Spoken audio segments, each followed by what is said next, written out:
Hi everyone, welcome back to This is Fiction, and today I'm going to be talking about all the books I intend to read in March. I'm just going to come right out and say it.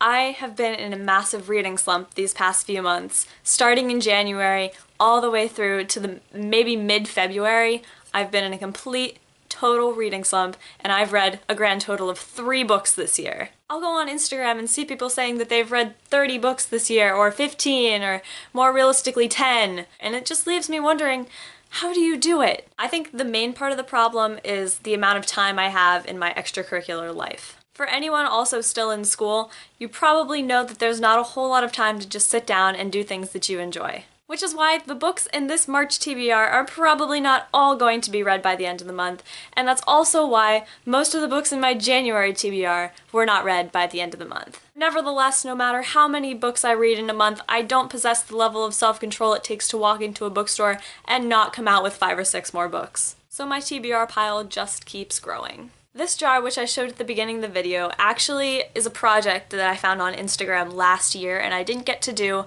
until today. The idea is that you start at the beginning of the year, and every time you finish a book during the course of that year, you take your favorite quote from that book and put it in the jar.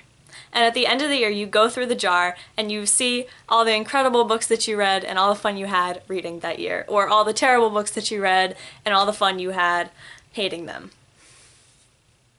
If you're into that kind of thing. Anyway, because I'm so behind on all my reading, this is the stack of books that I will be reading, hopefully during the course of March. The first of which is the Dream Thieves by Maggie Stiefvater, and it is the sequel to The Raven Boys and the second book of the Raven cycle. I loved the first book of this series, The Raven Boys, even though it had a lot of exposition and it took me a while to get into the plot. I have a feeling that since this is the second book and the main groundwork has already been laid, there will be a lot more supernatural festivities and mysterious fun earlier on in the book.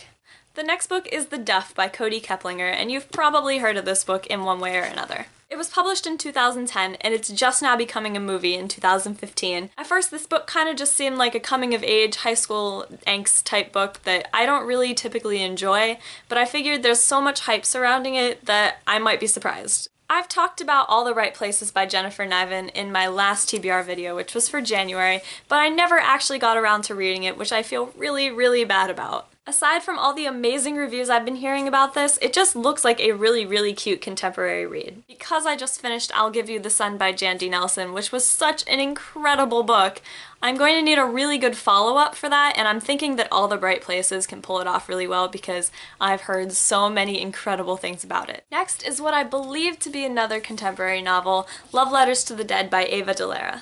I know it's like the world's #1 rule not to ever judge a book by its cover, but Love Letters to the Dead is making it really, really difficult. The cover is so gorgeous that I've come to expect a really sweet, rich read with lots of emotion, and hopefully it can deliver, and I think it will be able to. The next book I'm going to be reading is Red Queen by Victoria Aveyard, and this book has all the hype. Honestly, I cannot scroll through Instagram without coming upon some kind of post about Red Queen. I'm guilty of this as well. I think I've posted maybe once or twice about it. I have heard so much about this book and how pretty the cover is and how great the writing is and how intense the plot twist at the end of the book is that I figured I had no choice. I had to give it a try. And it just looks really badass. There's blood dripping from this crown.